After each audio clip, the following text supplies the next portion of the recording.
নমস্কাৰ মৰমৰ ছাত্ৰ-ছাত্ৰীসকল, কি খবৰ তোমালোকৰ? আশা কৰোঁ তোমালোকে ভালে আছা আৰু তোমালোকৰ পৰীক্ষাখিনি ভালে গ'ল। ছাত্ৰ-ছাত্ৰীসকল, তোমালোকৰ হায়াৰ ছেকেণ্ডাৰী ৰিজাল্ট কেতিয়া দিব, কোনটো সময়ত দিব? এইকেইদিন সময়ত এইকেইদিনৰ ভিতৰত বহুতখিনি এনেকুৱা দেখা পোৱা গৈছে প্লেটফৰ্মত, ইউটিউব প্লেটফৰ্মত দেখা পোৱা যায় যে কালি দিব, পৰহি দিব বা ইমান তাৰিখে দিব, 20 তাৰিখে দিব, 30 তাৰিখে দিব এপ্ৰিলৰ। যা তা ভিডিঅ'। আচলতে ছাত্ৰ-ছাত্ৰীসকল বিলাক বহুতে ষ্টুডেন্ট আছে এনেকুৱা হৈ পৰিছে ৰিজাল্টটো লাগে সিহঁতৰ। আচলতে তোমালোকে ৰিজাল্টক লৈ ইমান টেনচন নকৰিবা, ৰিজাল্টটো তোমালোকে পাবা। যি সময়তে নহওক কিয় তোমালোকৰ ৰিজাল্টটো পাবা। তোমালোকে ইটো লৈ আৰু টেনচন নকৰিবা যে আজি দিব কালি দিব। চ' তোমালোকৰ টেনচন কৰিব লাগে কিহত আৰু তোমালোকে টেনচন কৰি আছে কিহত? আচলতে কি কথাটো তোমালোকক এইটোৱে ক'ব খুজিছো যে তোমালোকৰ হায়াৰ ছেকেণ্ডাৰীৰ পিছত বহুতখিনি কাম থাকে তোমালোকৰ। অকল ৰিজাল্টক লৈ তোমালোকে পিছুৱাই দৌৰি নাথাকিবা। কিয় কৈছো এনেকুৱাৰ কাৰণে, কাৰণ এইটো সময়তে তোমালোকৰ লাইফটো কেনেকৈ গঢ়িব পাৰি এইটোই তোমালোকৰ বেষ্ট চইচ। এই সময়টো তোমালোকৰ ঘূৰি নাহে। তোমালোকৰ ৰিজাল্টটো পৰীক্ষাৰ পিছৰ সময়টো তোমালোকৰ নেক্সট বাৰ আৰু নাপাবা। কিয় নাপাবা? কাৰণ এইটো সময়ত তোমালোকে নিট দিবা, CWE দিবা আৰু কিবা কিবি এন্ট্ৰেন্স CUET দিবা।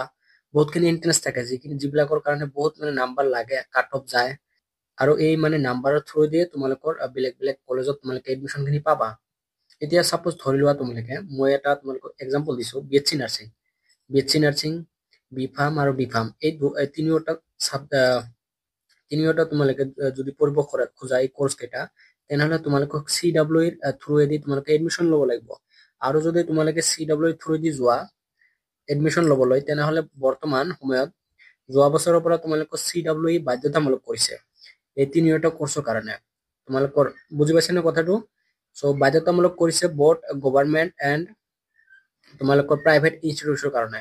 চ' তোমালোকে এই তিনিওটা কোৰ্সৰ বাবে ভাল নম্বৰ এটা কাট অফ আনিবই লাগিব, যিখিনি কাট অফ চৰকাৰে এটা ধৰি দিব তোমালোকৰ প্ৰাইভেটে হওক বা গভৰ্ণমেণ্টৰ কাৰণে হওক।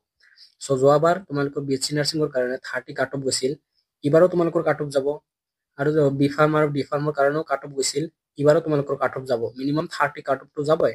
চ' তোমালোকে এতিয়া কি কৰিব লাগিল, তোমালোকে জাষ্ট বস্তুখিনি ফকাস বুজিব পাৰিছা নাই? তোমালোকে ফকাস কৰি যোৱা।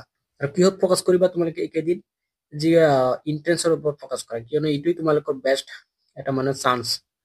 আৰু যদি কোনোবা ষ্টুডেণ্টে এইটো ফকাস কৰিব নোৱাৰে, ইন্টাৰেষ্টত যদি ফকাস কৰিব নোৱাৰে, তেনেহলে কি হ'ব তাৰ? যদি কোনোবাই ভাবি আছে মেডিকেল ফিল্ডত যাম বুলি, তেনেহলে সি আৰু গেল আৰু। কথাটো হৈছে এনেকুৱা। চ' এইকেইদিন তোমালোকে বহুতে দেখা পোৱা গৈছে যে এই ৰিজাল্টৰ পিছত কেতিয়া দিব ৰিজাল্ট, আজি দিব নে পৰহি দিব নে কেইমাহ পিছত দিব, যা তা আৰু তোমালোকে চাৰ্চ কৰিব আৰম্ভ কৰিছা। চ' তোমালোকে মেক চিয়ৰ কথাটো বুজিব পাৰিছা।